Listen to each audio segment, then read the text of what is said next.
नमस्कार, लोकतंत्र देख रहे हैं आप। मैं हूं आपके साथ नेहा दुबे। केंद्रीय गृह मंत्री अमित शाह ने अपने राज्य मंत्री अजय मिश्रा को आज तलब कर लखीमपुर खीरी मामले की पूरी जानकारी ली है।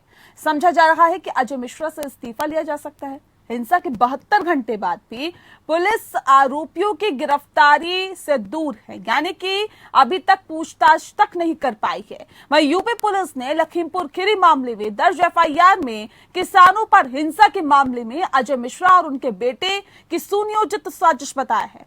मामला सामने आया है और सामने आए एक वीडियो में भी उनके काफिले में शामिल एक व्यक्ति ने इस बात की तस्दीक भी की है कि थार में अजय मिश्रा का बेटा आशीष उर्फ मोनू सवार था।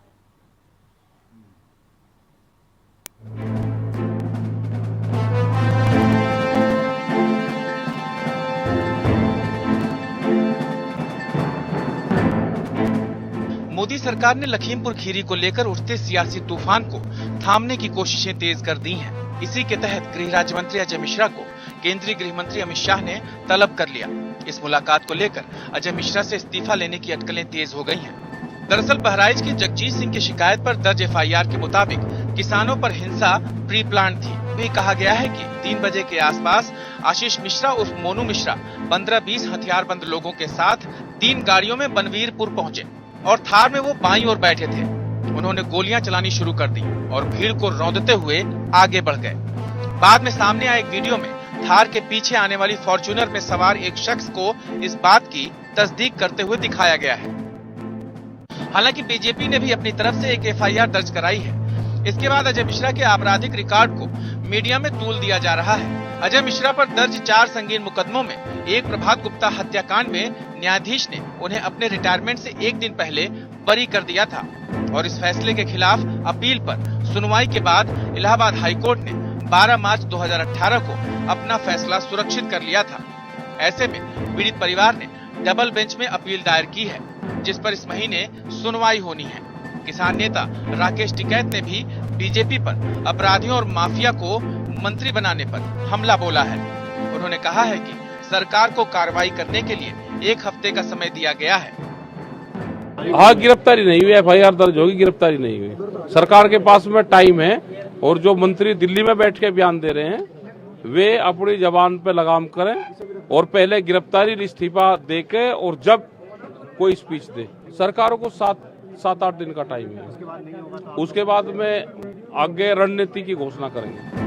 वहीं पूरे मामले पर बीजेपी की अपनी दलील है। उत्तर प्रदेश में योगी आदित्यनाथ जी की सरकार ने कितनी कड़ी, एक मुकदमा लिखा गया मंत्री के पुत्र के खिलाफ, विवेचना एसआईटी की जांच कर रही है। तो जांच तो निश्चित तौर से करने, ये सियासत करने का वक्त नहीं है।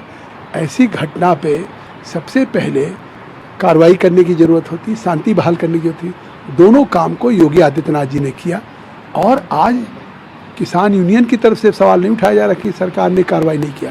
तो जब कार्रवाई हो गई तो किस बात का दबाव राहुल गांधी बनाना चाहते हैं? फिलहाल लखीमपुर में हालात तनावपूर्ण लेकिन नियंत्रण में है।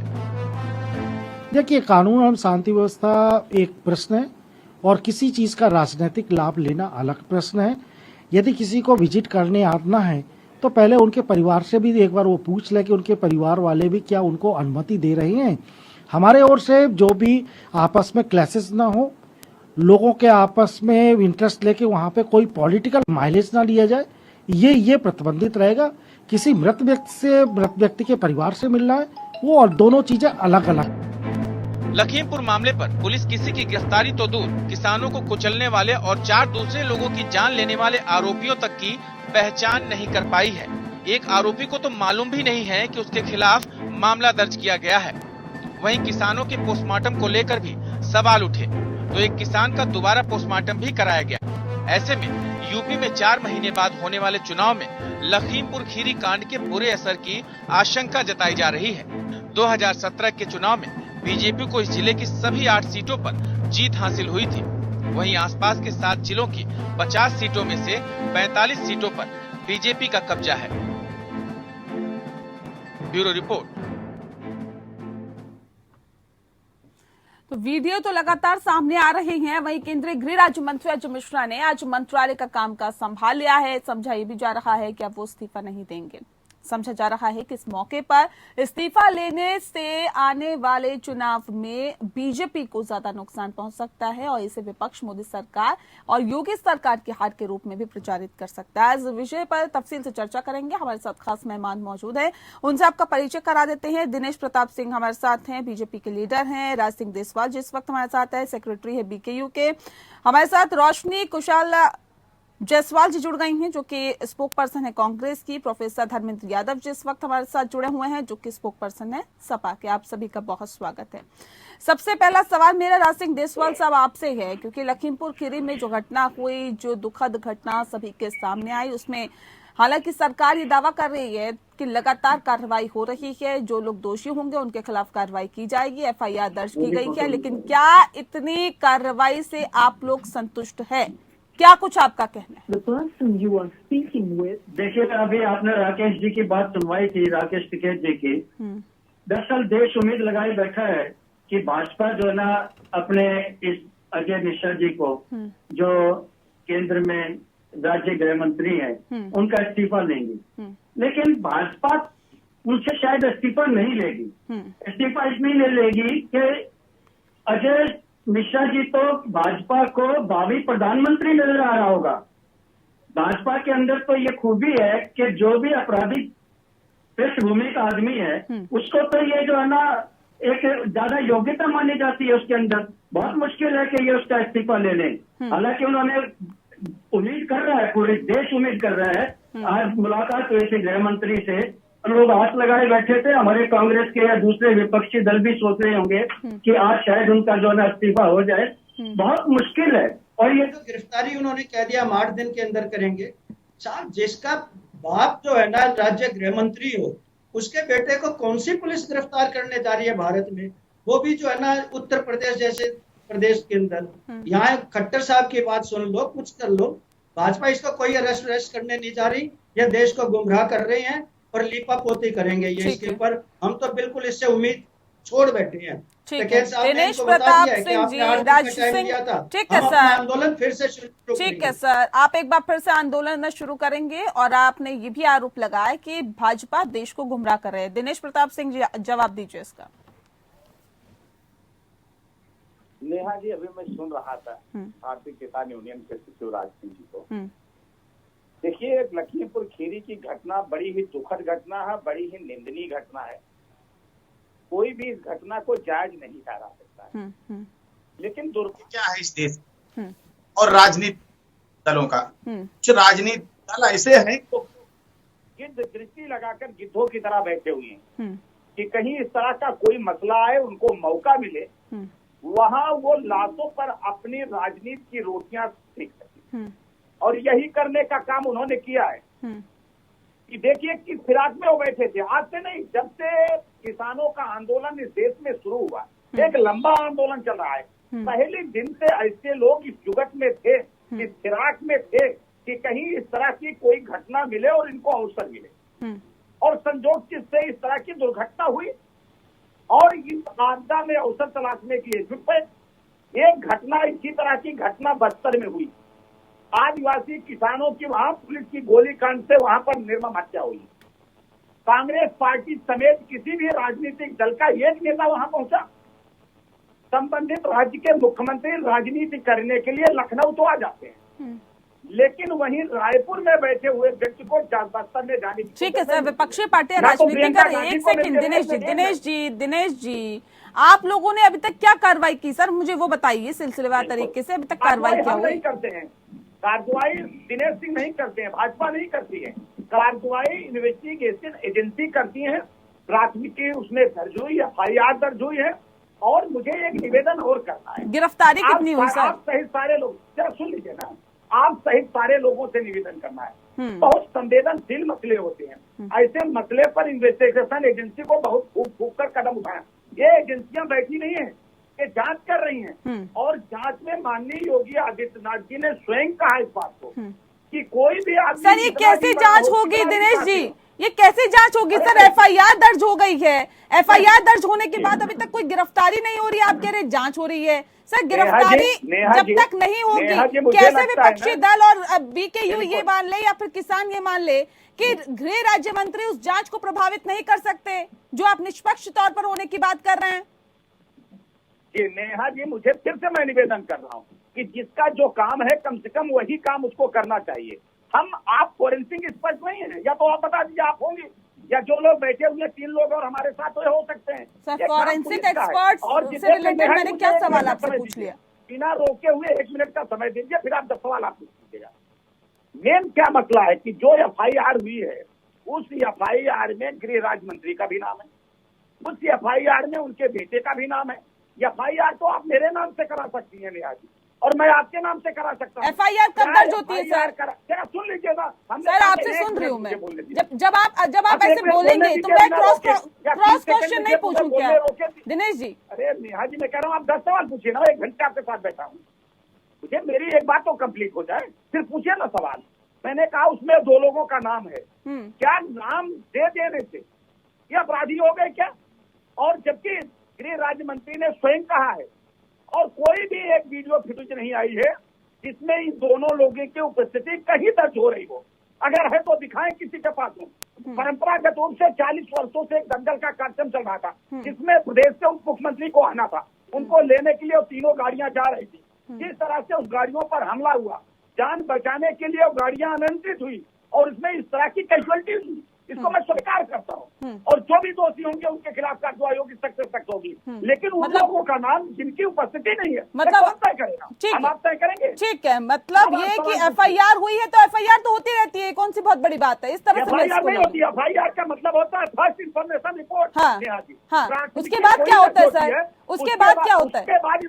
उसके बाद इन्वेस्टिगेशन होता है, और इन्वेस्टिगेशन के बाद उन लोगों की धरपकड़। आप कहे परेशान है, 1 हफ्ते का समय लिया है ना, 1 हफ्ते में का समय लिया है कि नहीं? ठीक है रोशनी जी, क्यों आप लोग ये कह रहे हैं कि अभी तक गिरफ्तारी नहीं हुई? का समय लिया गया होगा। ठीक है सर, ठीक है, आम बात है भाजपा के लिए अगर एफआईआर दर्ज हुई है, गिरफ्तारी नहीं भी हुई तो उसमें क्या हो गया? आम बात नहीं होती है, आम बात नहीं होती। फिर क्या बात होती है बताइए ना? कानून का राजा योगी जी की सरकार है, आम बात मत कहिए। तो फिर सर कैसे आम बात नहीं कर, बता दीजिए। कांग्रेस की सरकार नहीं है, बता दीजिए। बस्तर का पूछ ले सवाल कांग्रेस से, कह क्या कोई नहीं? सर योगी सरकार को किसानों में फर्क होता है। दिनेश जी आप लोगों से इस तरह की बातें आप करें, ये हम उम्मीद नहीं करते, जनता उम्मीद नहीं करती। क्योंकि सर सुन लीजिए सर, आपको सत्ता पर बिठाया है और पूर्ण बहुमत के साथ बिठाया है, न सिर्फ यूपी में बल्कि केंद्र की सत्ता में आप है। तो ये मत बताइए कि उत्तर प्रदेश में बीएसपी की सरकार में क्या था और सपा की सरकार में क्या था। ये सुनने के लिए हम यहाँ नहीं बैठे हैं, हम आपसे जवाबदेही लेते हैं, जनता आपसे जवाबदेही लेगी। नहीं ठीक है दिनेश जी, रोशनी जी का वक्त है, रोशनी जी को बोलने दीजिए। ठीक है रोशनी जी। लखीमपुर में लोकतंत्र की हत्या हुई है। किसानों को, हमारे अन्नदाताओं को जिस तरह से गाड़ी से कुचला है बीजेपी के नेता ने, उसका वीडियो पूरे देश ने नहीं पूरे विदेश ने देखा कि किस तरह से यहाँ अन्नदाताओं की इज्जत की जा रही है भारतीय जनता पार्टी के राज में। गांधी परिवार में मैं सब पूछूंगी, आप उसकी टेंशन मत लीजिए दिनेश जी। मेरे पास बहुत सारे सवाल है पूछने के लिए आप लोगों से, और पूछने के लिए मैंने आप बुलाया। प्रियंका गांधी, ठीक है प्रियंका गांधी जी को जिस तरह से अरेस्ट किया गया है, 3 दिन तक वो एक इतिहास कायम किया है भारतीय जनता पार्टी ने बिना किसी कसूर के। उनका कसूर सिर्फ इतना था कि जितने लोगों की मृत्यु हुई थी लखीमपुर में, वो उनके परिवार वालों से मिलना चाहती थी, जो घायल हुए थे अन्नदाता उनसे मिलना चाहती थी। अब तो मिल गया, अब बताइए ना। 3 दिन तक कैद करके रखा गया था और अभी तक जिनके बेटे अजय मिश्रा जो मंत्री हैं, उन्हें अभी तक बर्खास्त नहीं किया गया है और उनके बेटे को अभी तक गिरफ्तार नहीं किया गया है। लोकतंत्र की ऐसी हत्या आज से पहले कभी नहीं हुई थी। जहाँ पे भी कोई भी बवाल हुआ है तो भारतीय जनता पार्टी उसे सॉल्व करने की कोशिश नहीं करती, उसके आरोपियों को सजा देने की कोशिश नहीं करती, उन्हें गिरफ्तार नहीं करती, बल्कि उसे ढकने की कोशिश करती है, उस केस को रफा दफा करने की कोशिश करती है। जितने भी बलात्कार हुए उत्तर प्रदेश में, चाहे आप हाथरस की घटना देख लीजिए, वहाँ पे भी ठीक है, रोशनी हमारी जी। नेता आदरणीय प्रियंका गांधी जी जाने की कोशिश की, लेकिन उसे किस तरह से चुनाव में नजदीक रोका है, क्यों गया। नहीं जाएंगी? बलपूर्वक- क्यों नहीं जाएंगी रोशनी जी? चुनाव भी तो नजदीक है, लेकिन ऐसे में सवाल इस बात को लेकर भी है ना रोशनी जी कि अब अगर प्रियंका गांधी वहां जा रही हैं, ये राहुल गांधी जा रहे हैं, तो ऐसा क्या कर दिया जाएगा, या ऐसा क्या हो जाएगा, क्या उनके लिए कर देंगे पीड़ित परिवार के लिए? अन्नदाताओं का अपमान हुआ है, अन्नदाताओं को रौंदा गया है, गाड़ियों से घायल हुए हैं लोग, 8 लोग से 10 लोग मरे हैं। तो ये मुझे नहीं लगता कि छोटी घटना है। पिछले 12 महीने पूरे होने वाले हैं जब प्रियंका गांधी जाकर उसे और बड़ा बना देंगी क्या? आज तक किसान आंदोलन में एक भी भारतीय जनता पार्टी शिरकत करने नहीं पहुंचा है, और जब यहाँ पे लोगों की मृत्यु हुई है, अन्नदाताओं की मृत्यु हुई है, मेरा सवाल तो सुन पा भी रही हैं? भारतीय जनता पार्टी संवेदना व्यक्त करने नहीं पहुंचा, और जो पहुंचना चाह रहे हैं उसे रोका जा रहा है बलपूर्वक।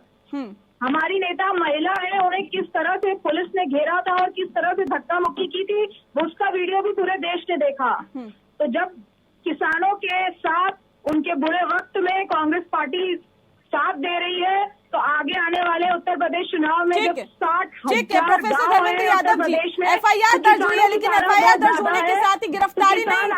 ठीक है रोशनी जी, भारतीय जनता पार्टी जाने वाली है। ठीक है धर्मेंद्र यादव जी, अब सवाल इस बात को लेकर है कि FIR तो दर्ज हो गई है, लेकिन उसके साथ गिरफ्तारी नहीं हुई है, लेकिन गिरफ्तारी नहीं हुई है उसके साथ साथ विपक्ष आखिर यानी कि आप लोग, क्यों आप लोगों को ऐसा लगता है कि अभी गिरफ्तारी होनी चाहिए ताकि जांच प्रभावित ना हो? देखिए, भारतीय जनता पार्टी से पूरा प्रदेश और देश यही उम्मीद करता है कि किसी को भी न्याय ना मिले प्रदेश में और देश में। खासकर किसानों को तो बिल्कुल न्याय नहीं मिलेगा, गरीबों को तो बिल्कुल न्याय नहीं मिलेगा। जिसके बच्चे के ऊपर कार चढ़ा दे भारतीय जनता पार्टी के गृह राज्य मंत्री का बेटा, उस पर FIR कर, मतलब आप जजमेंट हो गए हैं उनका बेटा, मतलब इस तरह की बात लोग करते हैं फेसबुक पोस्ट पर। नहीं धर्मेंद्र जी, आप समाजवादी पार्टी से प्रवक्ता हैं, आप इस तरह की मंत्री के बेटे ने कार चढ़ा दिया है, गुंडागर्दी मत मतलब आप करिए, जज बन गए हैं क्या? संभालिए, आप उनके जज बन पुत्रों गए को हैं क्या? संभालिए जो नशे में घूम रहे हैं। ये प्रदेश को जो आग लगा रहे हैं संभालिए पहले। आप गुंडागर्दी करते हो, बोलने नहीं देते हो, इस तरह से आवाज कैसे दबा सकते हो? पहले सुनो ध्यान से, सुनने के बाद बोलो तो ज्यादा अच्छा लगेगा। आप अपनी बात पूरी बोल लिए, गाना पूरा गा लिए। दिनेश जी, आप कह रहे हैं कि गृह राज्य मंत्री का बेटा नहीं था, वो कह रहे हैं कि गृह राज्य मंत्री का बेटा था। अब जांच होने दीजिए ना सर, जांच होने दीजिए, दूध का दूध पानी का पानी होगा। नेहा जी, गृह राज्य मंत्री ने स्वयं कहा उन्होंने कि अगर मेरे बेटे को पहले वहाँ हो, विपक्ष क्या कहा उसको सुन लो, विपक्ष ने क्या कहा उसको सुन लो, हो तो कृपया करके विपक्ष की बात सुन लो पहले। मैंने यहाँ पे और जहाँ आग लगी हो ना, आप इस तरह दिनेश जी को प्रभावित मत करो। कुछ कहना होता है आप लोग हैंड रेज करिए। नहीं, धर्मेंद्र यादव जी बोलेंगे अभी धर्मेंद्र यादव जी बोलेंगे। ठीक है, गलत नहीं बोल रहे, हम कहाँ बोल रहे हैं? धर्मेंद्र जी बात पूरी करिए। अरे दिनेश जी सुन लो पहले। आपने जो किया है वो पूरा देश और प्रदेश देख रहा है, ठीक है? ऐसी संवेदनहीनता किसी ने आज तक जीवन में देखी नहीं होगी। आजादी के बाद ऐसा कभी नहीं हुआ है कि किसानों के ऊपर कोई तार चढ़ा दिया हो। ये जो जलियांवाला बाग का कांड हुआ था या तो ब्रिटिश हुकूमत में ऐसा हुआ था, आप तो उनसे गए गुजरे निकल चुके हैं। आपके पास कोई शर्म नाम की कोई चीज नहीं बची है। ये किसी को बोलने नहीं दे रहे, इनकी आवाज बंद करना दे रहे हैं। ये तो बोलने नहीं दे रहे, कोई चीज नहीं बची है। कोई पार्टी कोई दिनेश जी भाषा की मर्यादा मत बताइए सर। नहीं मत बताइए सर, भाषा की मर्यादा बताना सर, भाषा की मर्यादा बतानी है, भाषा की मर्यादा बतानी है सर। अजय मिश्रा जी को बताइए सर, उनको क्यों नहीं बताते हैं आप? जो 2 मिनट में बताने की बात करते हैं, उनको ये कहते हैं कि उन्हें नहीं पता कि मैं क्या हूँ। आप अपना उत्तरदायित्व नहीं निभाओगे, मुझे बताएंगे क्या मुझे अपना उत्तरदायित्व कैसे निभाना है? अब आप मुझे सिखाएंगे कि मुझे एंकरिंग कैसे करनी है क्या? आपको नहीं दिनेश जी, अब आपसे सीखनी पड़ेगी क्या मुझे? एंकर का काम है। आप मुझे सिखाएंगे, आप मुझे सिखाएंगे, आप मुझे सवाल पूछना सिखाएंगे क्या दिनेश जी? नहीं, आप मुझे बताएंगे क्या? आप मुझे बताएंगे? आप जो करना चाहते हैं वो तो कर नहीं पा रहे। बीजेपी का जो दायित्व है वो तो निभा नहीं पा रही है। एंकर को बताएंगे कि आप कौन सा सवाल पूछ रहे हैं। अब मैं आपसे पूछ के सवाल पूछूंगी, आपसे पूछ के रोकूंगी क्या सर मैं? नहीं, आप मुझे बताएंगे, आप मुझे बताएंगे क्या? आप मुझे नहीं बताएंगे दिनेश प्रताप सिंह जी, आप मुझे नहीं बताएंगे। आपसे पूछ के मैं नहीं बैठूंगी, जो आप बोलना चाहते हैं वो नहीं सुनूंगी, और जो मैं सवाल पूछूंगी सिर्फ उसका जवाब मैं लूंगी। आप मुझे नहीं बताएंगे। हाँ, नहीं, आपका काम है, आपका काम है नेहा जी। अब बीजेपी एंकर पे चैनल पे तानाशाही अपनाएगी क्या? नहीं, आप तानाशाही हम पे दिखाएंगे क्या? आप हम पे दिखाएंगे एक नेशनल? नहीं, अगर मैं आपसे किस तरह की भाषा, किस तरह की भाषा, एक सेकंड, किस तरह की भाषा? इनका आप स्टेटमेंट बैक करके सुनिए। क्या बोला है, क्या बोला बताइए ना, आप बताइए ना क्या बोला है? आप रिवर्स कराइए, सुनिए। आप बताइए क्या बोला है, आपको किस बात पे ऑब्जेक्शन है, या सिर्फ हो हल्ला करना है, सिर्फ चिल्लाना है? जिम्मेदार चैनल होने के नाते खास मेहमान लगातार हमारे साथ मौजूद है। देसवाल साहब, अब आप क्या चाहते हैं, किसान क्या चाहते हैं? देखिए, मैं अपने आदरणीय भाजपा के जो प्रवक्ता हैं उनसे कहूंगा थोड़ा शांति से जो है ना चर्चा करें, एक दूसरे की बात को समझें। बड़ा एक दुखद ये घटना हुई है और इस समय जो है हमारे देश की शांति व्यवस्था दांव पर लगी हुई थी। इसमें तो उस पीड़ित परिवार का एहसान समझिए, आप राकेश टिकैत का एहसान समझिए कि देश हित में उन लोगों ने ये फैसला कर लिया, अन्यथा जो ये कांड हुआ है इससे देश की शांति व्यवस्था दांव पर लग गई थी। अंदर की बात मैं आपको बता रहा हूँ इस समय पे, ये उन परिवारों का भी और टिकैत साहब का बहुत बड़ा योगदान है इस शांति व्यवस्था को बनाए रखने में। रही बात ये कि आप ये कहते हैं ना कि भाई हम लोग जो ना यहाँ पे ये इनको जो जाने से क्या हाल हो जाएगा। दिनेश प्रताप जी, आप जो है ना एक मैच्योर आदमी लग रहे हैं। मैं वैसे आपको जानता नहीं, लेकिन आपका फेस देख रहा हूं मैं। जब भी कोई दुखद घटना होती है, आपके भी जो ना जानने में दूर दराज में भी कहीं भी गांव में आप ना रहते हो, लेकिन जब सुनते हो तो आप भी वहां जाते हो ना दुख व्यक्त करने के लिए। एक ये ऐसा समय था और जाने से ये कोई वहां पे दंगे नहीं कर रहे थे। अभी कांग्रेस ने, राजस्थान सरकार ने भी, पंजाब सरकार ने भी, या इसने शायद ये जो ना कुछ अनुदान वो भी दिया है 50 करोड़ रुपए, 50 लाख रुपए इन दोनों परिवार जितने भी ये हुई है घटना उनको दिए हैं। ऐसा है कि आप थोड़ा सा जो है ना मैच्योर हैं, आप इस तरीके से ना करें। कभी आप नेहा जी पे आरोप लगाते हैं, कभी कुछ। देश के ऊपर एक बहुत बड़ी मुसीबत खड़ी कर दी थी इस परिवार ने। हम नहीं कह रहे कि अजय मिश्रा जी के लड़के ने जो है ना गाड़ी इनके ऊपर चलाई, कुचला इनको, हम नहीं कह रहे। ये पीड़ित परिवार कह रहा है, वहां के लोग कह रहे हैं, जिन्होंने FIR दर्ज कराई है वो कह रहे हैं कि उसके लड़के ने की है। मैंने FIR दर्ज नहीं कराई साहब, आपने भाजपा की तरफ से FIR दर्ज नहीं कराई। ये जो पीड़ित परिवार है ये उसके बयान है। तो आप उस पीड़ित परिवार को जो है ना, अगर आपको उससे नहीं सहमति है तो आप कोर्ट के अंदर, तो बड़े बड़े वकील हैं आपके पास, तो बड़े बड़े चाणक्य हैं, सारी सत्ता आपके हाथ में है। आप जो आगे खेल खेलोगे वो भी हमें पता है, लेकिन मैं फिर भी कहूँ थोड़ा संयम बरतिए। आप इस तरीके से टीवी के ऊपर ना अपना ये तेवर दिखाइए। इन तेवरों से कुछ हासिल नहीं होगा आपको। बिल्कुल बिल्कुल, बहुत सही बात आपने नुकसान होगा। ठीक है सर, हम लोगों पे तो देखिए आरोप लगते रहते हैं और हमें इससे कतई फर्क नहीं पड़ता कि कौन हमें क्या कह रहा है। हमें अपना सवाल पूछना है और हम उस काम को बखूबी निभाते हैं। दिनेश जी, सवाल अब इस बात को लेकर है, दिनेश जी सवाल इस बात को लेकर है, जो हालात और जो स्थितियां हैं फिलहाल, अजय मिश्रा को तलब करते हैं अमित शाह, और उम्मीद देश को ये होती है, उत्तर प्रदेश को ये होती है कि काश उनसे इस्तीफा मांगा जाएगा क्योंकि उनके ऊपर आरोप लग रहे हैं, लेकिन उन्हें मंत्रालय का कामकाज सौंप दिया जाता है, यानी कि वो कामकाज आज से शुरू कर देते हैं। सर, अभी नहीं लगता कि जब तक आरोप लग रहे हैं तब तक कम से कम इस्तीफा ले लेना चाहिए था, जिससे उत्तर प्रदेश, लखीमपुर, साथ ही साथ देश को भी लगता है कि हाँ, बहुत ज्यादा संवेदनशील है सरकार इस मसले को लेकर। जी नेहा जी, बहुत अच्छा सवाल है। उसके पहले सिर्फ राज जी का मैं एक सवाल कर, राज जी पहली बार भी जब बोले थे, दोबारा जब बोले, मैंने इनके बीच में एक शब्द बोला नहीं बोला, इसलिए मुझे बोलना पड़ा कि जब कोई असंसदीय भाषा आती है तो फिर उस पर आपत्ति होनी चाहिए। मैं न तो किसी असंसदीय भाषा का इस्तेमाल करता हूँ, ना मैं असंसदीय भाषा सुनने के लिए। आदित्यनाथ जी ने जो बोली थी मीडिया चैनल के लिए, चलो एक मिनट, मैं देखिए मैं अपनी बात कर रहा हूँ, एक मिनट के लिए माफी मांगी आप चैनल पे बैठ के, असंसदीय भाषा भारतीय जनता पार्टी कॉपीराइट है, इसके अलावा कोई असंसदीय भाषा का इस्तेमाल नहीं जब यही ये देखिए मैं आपको बोल रहा हूँ यादव जी, आपका मुख्यमंत्री जब आपका अब या तो यही कहिए ऐसे ही चर्चा हो जाएगी। सुन लेते हैं यादव जी, फिर मैं लौटूंगी आपके पास, मैं आऊंगी आपके पास, आप पूरा अपना जवाब दीजिएगा। पहले दिनेश जी को सुन लेते हैं, मैं लौटती हूँ। अब दूसरी बात पर आता हूँ कि आपने कहा कि सारे देश को और सारे जो आंदोलनकारी हैं सबको उम्मीद थी कि आज गृह मंत्री जी ने गृह राज्य मंत्री को बुलाया है। ठीक, देखिए जब इस तरह की घटना या दुर्घटना हुई, उनका नाम आया, तो गृह मंत्री का ये फर्ज बनता है कि उस स्थिति को समझें कि हकीकत क्या है। उन्होंने गृह राज्य मंत्री को बुलाया, तलब किया, उनसे जानकारी उन्होंने हासिल की और जानकारी में गृह, आप जानते हो गृह मंत्री जी को, आप भारतीय जनता पार्टी को, सरकार को आप जानते हैं। अगर किसी मंत्री को हटाना है तो कोई संकोच भारतीय जनता पार्टी की सरकार, मोदी जी की सरकार, मोदी जी 1 मिनट नहीं लगाते हैं, किसी को भी हटा देते हैं, चाहे वो मंत्री हो चाहे मुख्यमंत्री हो। और इसलिए जब उन्होंने अस्वस्थ हो गए होंगे, मुझे तो लगता है कि नहीं उनका इन्वॉल्वमेंट नहीं है, वो लोग मौकाए वारदात कोई नहीं थे, ना पिता थे ना पुत्र थे। हाँ, उनको आरोपी बनाया गया है, FIR में उनका नाम है।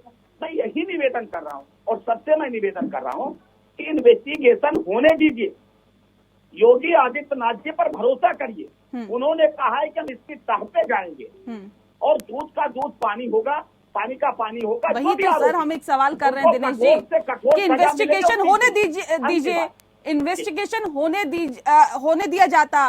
गृह राज्य मंत्री एक अहम पद पर अगर अजय मिश्रा है तो उनकी कितनी चलती है और कितनी चलेगी, और पुलिस प्रशासन में उनकी किस तरह से पकड़ होगी, इसको नकारा जा सकता है क्या? बिल्कुल, देखिए नेहा जी, वो सरकारें होती थी, समाजवादी पार्टी के साथ ये भी बोल रहे थे, आपको याद होना चाहिए पिछली सरकार में गायत्री प्रसाद प्रजापति इनके कैबिनेट मंत्री थे, उनके ऊपर बलात्कार का आरोप लगा था और पूरी सरकार और पुलिस उनको खोज नहीं पा रही। के ऊपर क्या लगा था? आपके 44 में से 20 मंत्री दागी है, उसके बारे में नहीं बताएंगे। पार्टी के किसी ने 20 मंत्री जो दागी उसके बारे में नहीं बताएंगे, जनता पार्टी उसके साथ खड़ी हो गई, नहीं बताएंगे आप। इसलिए आरोप लगा देना इस्तीफा का कारण नहीं बनता है। नेहा जी, मैं दोबारा से कह रहा हूँ, आरोप लगा देना इस्तीफा का कारण नहीं। आरोपी मुझे भी, मैंने कहा ना नेहा जी, मैं जवाब दूंगा। FIR में किसी का नाम आप डला दीजिए, इन्वेस्टिगेशन होने दीजिए और इन्वेस्टिगेशन एजेंसी के सामने जाएगी। ठीक है कि कौन खालिस्तान के ड्रेस में वहां आ जाता है। ठीक है, प्रोफेसर धर्मेंद्र यादव जी अपना जवाब दीजिए और ये इस बात का भी जवाब दीजिएगा, ये कैसे सुनिश्चित हो कि जांच प्रभावित नहीं होगी उनके पद पर रहते हुए? इसलिए नहीं होगी। एक सेकंड, अब धर्मेंद्र यादव जी से सवाल है, मैं लौटूंगी आपके पास सर। यादव जी, नेहा जी, बेटे के खिलाफ और उनके खिलाफ खुद अगर उनका नाम खुद एडमिट कर रहे हैं दिनेश जी कि उनका नाम भी FIR में है, अगर दोनों व्यक्तियों का नाम है और मान लीजिए SIT जांच कर रही है या CBI जांच कर रही है और CBI किसकी है? गृह मंत्रालय की है, तो गृह मंत्रालय का जो राज्य मंत्री है उसके खिलाफ या उसके बेटे के खिलाफ अगर वही एजेंसी जांच कर रही है तो आप कैसे कह नहीं सकते जांच प्रभावित नहीं होगी? जांच प्रभावित खुद भी माने इस बात की नैतिकता। सुन लीजिए मेरी बात, आप मेरी बात सुन लीजिए, बीच में क्यों बोलते हैं? आप इतने सीनियर आदमी हैं। जब इनको पता है कि ये इसमें अगर ये निर्दोष है तो इनको इस्तीफा दे देना चाहिए। उसके बाद जब निर्दोष साबित हो जाएंगे तो दोबारा इनको गृह मंत्री बना दे, चाहे प्रधानमंत्री बना दे, हमें कोई आपत्ति नहीं है। दूसरी बात यह है कि पहले आप इनके पृष्ठभूमि को समझिए। जो हमारे अजय मिश्रा जी हैं, इनके ऊपर 4 संगीन धाराएं अभी तक लगी हुई हैं। धारा 147 लगी है, धारा 323 लगी है, धारा 504 लगी है और धारा 324 लगी है। इनके भाई पर CBI की भी जांच चल रही है। तो ये पूरा परिवार पूरी तरह से भ्रष्टाचार का पूरा कहते नहीं कि है। तो इसलिए उत्तर प्रदेश के जो विपक्ष के लोग हैं, हमारी समाजवादी पार्टी को इसलिए नहीं भरोसा हो पा रहा है कि यहाँ पर न्याय होगा। अगली बात जो कह रहे हैं कि जो भारतीय जनता पार्टी में क्रिमिनल पृष्ठभूमि के लोग हैं, मैं आपको एक संख्या बता देता हूँ। उत्तर प्रदेश की जब सरकार 2017 में बनी थी, 44 मंत्रियों ने कैबिनेट में शपथ ली थी योगी जी के, जिसमें से 20 मंत्री दागी थे जिनपे गंभीर धाराओं में मुकदमे दर्ज थे। उसमें मुख्यमंत्री और उप मुख्यमंत्री खुद भी शामिल थे, लेकिन दोनों ने अपना मुकदमा वापस ले लिया। ये बात हो गई। दूसरी बात यह है कि ये लोग, आप मुझे बताइए हमारी संस्कृति में क्या होता है? हमारी संस्कृति में ये होता है, किसी के घर पे कोई विपत्ति आपत्ति होती है तो आस पड़ोस के लोग जाते हैं और उनकी विपत्ति को साझा करते हैं, उससे परिवार का दुख कम होता है। इनको हमेशा राजनीति लगती है, राजनीतिक रोटियां सेकने के बाद उसी रोटी का जश्न मनाते हैं। ये भारतीय जनता पार्टी का हमेशा से इतिहास रहा है। और जो भी इनके यहाँ नरसंहार करता है उसे सत्ता से नवाजा जाता है, और जो यहाँ पे किसानों की जान ले लेता है उसे टिकट मिलता है। ये भारतीय जनता पार्टी का असली चेहरा है। मैं इसलिए कहता हूँ कि अगर थोड़ी बहुत नैतिकता बची हुई है। लखीमपुर खीरी में जो कांड हुआ उसमें तकरीबन, ठीक है सर, 50 सीटें आती है आसपास की जिसमें प्रभाव पड़ सकता है, उसमें से तकरीबन 45 सीटों पर बीजेपी ने पिछली बार जीत का परचम लहराया था। अब आपको क्या लगता है कि रोशनी जी इस पूरे मसले का जो प्रभाव है वो आने वाले विधानसभा चुनाव में पड़ेगा? अगर हाँ तो कैसा? बिल्कुल पड़ेगा। सिर्फ लखीमपुर की बात अगर हम ना करें, उत्तर प्रदेश में 60,000 गांव हैं जिसमें अनगिनत किसान हैं, और किसानों के साथ ऐसा व्यवहार पूरे देश ने नहीं पूरे विश्व ने देखा है। और अगर हम बात करें उत्तर प्रदेश की, तो एक और मंत्री हैं जिनका नाम है स्मृति ईरानी। वो एक हाथी के मरने पे ट्वीट करती हैं कि उन्हें बहुत दुख हुआ, एक हाथी की मौत हो गई। यहाँ पे 8-8 किसान की मृत्यु हो गई और कितने घायल हो गए, एक बार भी संवेदना व्यक्त नहीं की स्मृति ईरानी जी ने। और अगर हम बात करें बनारस के सांसद और हमारे देश के यशस्वी प्रधानमंत्री नरेंद्र दामोदर दास मोदी जी की, तो उन्होंने भी अभी तक कोई भी संवेदना व्यक्त नहीं की है, किसानों के बात में जिक्र भी नहीं किया है। वो अमृत महोत्सव मनाने आ रहे हैं लखनऊ, और लखनऊ से मात्र 120 किलोमीटर दूर है लखीमपुर, लेकिन एक बार भी किसानों के घर वालों से मिलने नहीं जा रहे कि वहां पे किस तरह से रौंदा गया। भले ही उनके भाजपा नेता की तरफ से ये हत्याएं हुई है, लेकिन एक प्रधानमंत्री का कर्तव्य बनता है, उनकी जिम्मेदारी बनती है कि अगर उनके देश के किसानों की हत्या हुई है तो उनके घर वालों से जाके मिले, जो घायल है उनसे जाके उनका हालचाल पूछे। दिनेश जी, अभी तक कोई संवेदना व्यक्त नहीं हुई है। ठीक है रोशनी जी, मैं समझ गई। ठीक है दिनेश जी, अब सवाल इस बात को लेकर है, अमृत महोत्सव में प्रधानमंत्री संबोधन देते हैं, पहुंचते हैं, लेकिन वहां पर क्या उनके पास 1 मिनट नहीं था कि वो लखीमपुर पर कुछ बोले? वो कहते हैं कि जिन लोगों को घर मिले हैं वो 2 दिए जरूर जलाएं, जिनके घरों के चिराग बुझ गए सर, उनका क्या? उनके ऊपर बोलने के लिए उनके पास वक्त नहीं था क्या? बिल्कुल, मैं 3 बार आपसे कहा कि एक बार बस्तर जरूर पूछ लीजिएगा रोशनी जी से, जरा उस पर भी रोशनी डाल देंगे। मैं आता हूँ आपके मूल सवाल पर। ये नहीं डालेंगी क्योंकि उनके पास वक्त नहीं होगा। ये 98 की मध्य प्रदेश की घटना नहीं बता पाएंगे जहाँ 24 किसानों की हत्या हो गई थी, उस पर नहीं बोल पाएंगे, बता भी नहीं पाएंगे कौन ट्वीट किया था। देखिए दूसरे महोबा के व्यापारी की हत्या फरार है, उसके बारे में क्या कहेंगे? गोरखपुर में हत्या का आरोपी पुलिस फरार है, उस पर क्या कहेंगे? दोबारा नियुक्ति पा जाता है, एनकाउंटर होता है, न्याय नहीं हुआ। कानपुर में एसपी फिरौती की रकम गायब कर अगवा युवक को मरवा देता है, उस पर क्या हुआ?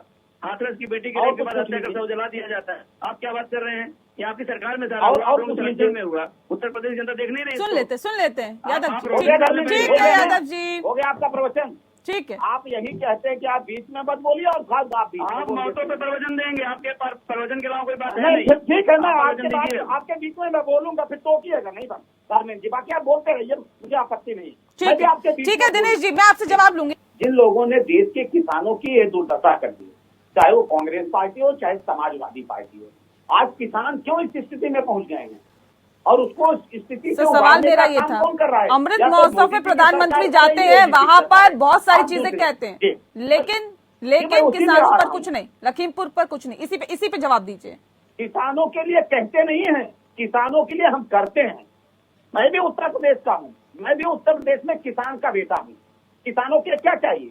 इसी उत्तर प्रदेश में क्या बिजली और जाने का समय आपका भी स्टूडियो उत्तर प्रदेश की धरती पर है, आप बता दीजिए। भारतीय जनता पार्टी के शासन के पहले जब समाजवादी पार्टी का शासन था, बिजली आती कम थी, ज्यादा थी। किसानों को हेक्टेयर तक पानी चाहिए कि नहीं चाहिए किसानी करने के लिए? वही किसान पैसे लेकर खाद लेने, फर्टिलाइजर लेने जाता था। अभी रोशनी जी मुस्करा रही है, उसको लाठियां मिलती थे पैसे देने के बाद में। नहरों में हेक्टेयर तक पानी नहीं पहुंचता। सर किसानों को क्या समझ रखा है सर? नहीं मिलता। लखीमपुर के जो फुटेज सामने आ रहे हैं, जो वीडियो सामने आ रहे हैं, वहाँ पे लोगों की कोई वैल्यू नहीं है क्या? ऐसे उड़ा दिया जाता है क्या? क्या समझ रखा है किसानों को? क्यों नहीं है? क्या वैल्यू है सर? बता दीजिए ना मुझे, आज बताइए क्या किसानों की वैल्यू है? जो पीट कर नौजवान मार दिए जाते हैं तलवारों और लाठियों से, उनकी भी वैल्यू है। वो भी किसी माँ के बेटे हैं, वो भी किसी आंखों के चिराग हैं, उन पर भी दुख व्यक्त करना चाहिए। बदले में किसानों को जो गाड़ियों से मारे गए हैं, जो भगदड़ में मरे हैं और जो तलवारों और लाठियों से मारे गए, उन पर भी सर आपके उत्तर प्रदेश में उत्तम प्रदेश बनाने की बात करते हैं और ये सब हो जाता है। ये उत्तर प्रदेश ही बना रहे हैं, लेकिन किसी को उत्तर प्रदेश बनते हुए दिखना पसंद नहीं है। जिन लोगों को कहीं तो चिताओं पर जो रोटियां, क्योंकि यही चिता बुझने के बाद जा सकते थे। यही तो सरकार कह रही थी कि स्थिति अभी नाजुक है, एक दिन रुक जाइए आप जाइए, लेकिन जब तक चिता जल रही होगी तभी तो रोटियां सीखेगी। अब चिता बुझ गई, उनको जाने की अनुमति मिली, फिर एक नेता कह रहे हैं एक तरफ विपक्षी पार्टियां संवेदनशील संवेदनाएं प्रकट करने के लिए वहां पर जाना चाहती है। दूसरी बात, जिस बात का जिक्र अभी प्रोफेसर धर्मेंद्र यादव जी कर रहे थे, दिनेश जी सवाल भी सुनिए। मैं जवाब दूंगा दिनेश जी का। मैं आपके पास आऊंगी धर्मेंद्र जी, एक आपसे आपके ही सवाल का जवाब ले लेती हूँ। अभी तक एक सेकंड, जवाहर विश्वविद्यालय के नाम पर किसानों की जमीन लूटी जा रही थी, सब किसानों की जमीन लूट रहे हैं, उन्हें मार डालने का मामला दोनों अलग है, उस बात को समझिए। और इन्हीं के दिनेश जी पार्टी का वो मारना ही है, वो तिल कर मरना हुआ। जिन किसानों के पास थोड़ी सी टुकड़े की जमीन थी, उन दिनेश जी जीरो टॉलरेंस की बात आप करते हैं। जिस नेता के ऊपर आपराधिक रिकॉर्ड हो, उसकी छवि खराब हो, उनको आप गृह राज्य मंत्री बना देते हैं। तीनों माँ बेटे दामाद सुप्रीम कोर्ट के जमानत पर हैं। सर इस्तीफा दे देना चाहिए राजनीति से। आप भी सर उन पार्टियों की तरह हैं, या आपको मैं उनसे अलग कैसे मान लूं, बताइए। नहीं, आप उन पर भी करिए ना बात। अलग मान रहे हैं, हम अलग हैं, इसकी आप कैसे अलग हैं, बताइए। हम अलग इसलिए हैं कि अगर हमारे किसी भी नेता, कोई भी नेता, हम कह रहे हैं आरोप लगाना दूसरी बात है। अगर हमारे किसी नेता के ऊपर कोई आरोप सिद्ध हुआ तो हमारा नेता क्या किसी पद पर है क्या?